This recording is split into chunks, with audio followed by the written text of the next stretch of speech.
Sydney Gorden was your everyday college-age student. She went to school and, like every student, she had a part-time job. She worked at the Chef's Choice as a waitress.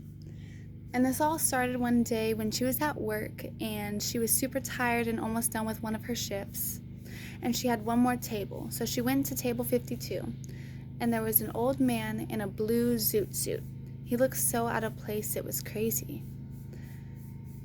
She went up to him and asked what was he doing there, alone. And he said, "I'm not alone. I'm about to be with my son." And so she took his drink order and started her way back to the kitchen. A couple seconds after, she was startled by this man who came in so fastly through the doors and made such a loud noise. He walked straight up to the old man, and that was his son, she reckoned. And so they sat down, and as soon as she came out with their drinks outside the kitchen and on her way back, they were yelling at each other, and he was arguing with his father.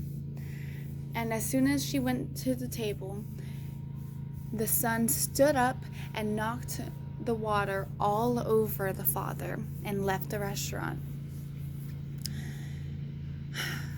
Sydney hurried and got towels and helped the man clean up. Then the man smiled at her and offered her a job. And she said no because she was happy where she worked. And then the old man asked for the check and he left. When she went down to her house that night and told her sister Madison all that had happened, her sister Madison was wondering why she didn't take the job or even ask what it was about. She simply said she was happy where she was at. And then she kept on wondering to herself that night what would have happened if she'd taken the job. A couple weeks went by and she almost forgot about that man and that day and all that had happened. But when she went to go jogging in the park one day, she was startled by seeing the son again, and the son actually walked up to her and said his name was Alex and he was sorry for causing a scene at her restaurant. She said okay, and I was about to walk away. He stopped her and said, "Here, my dad wanted you to have this," and it was a small white business card with the name of Michael Robinson. When she looked up from the card, the sun was gone and she was alone in the park. She decided at that moment that she's going to go to the address on the card.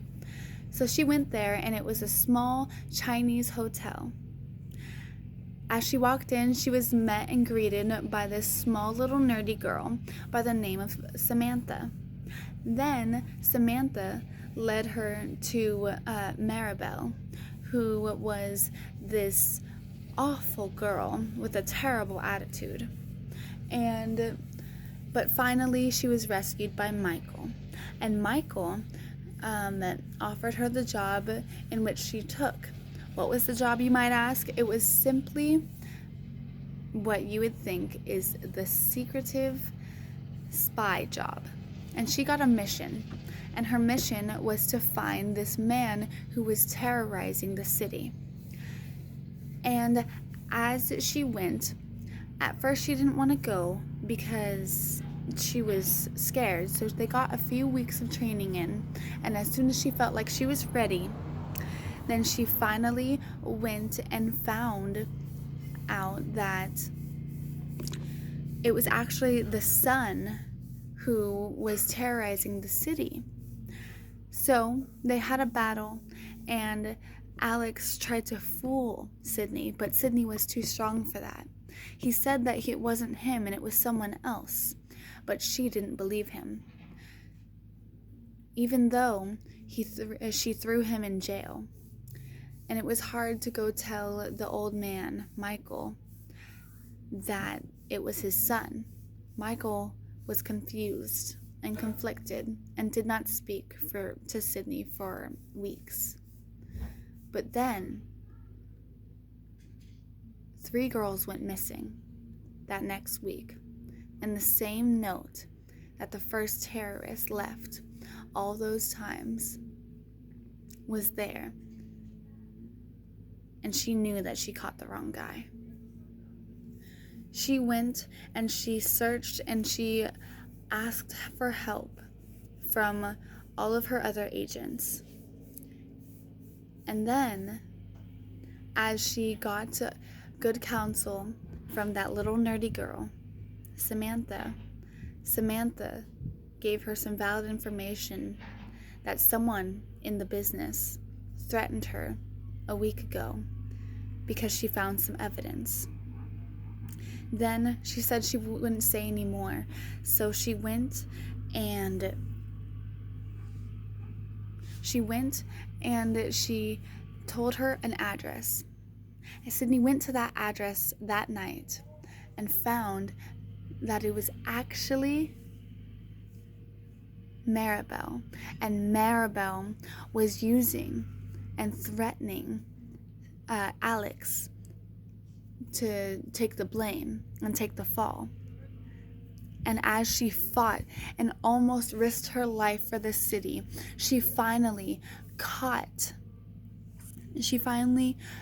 Maribel, threw her in jail in a confined prison in which she could never hurt anyone again. Everyone was so happy, and Alex was set free, in which they ended up starting to like each other at the end. And you know where that goes.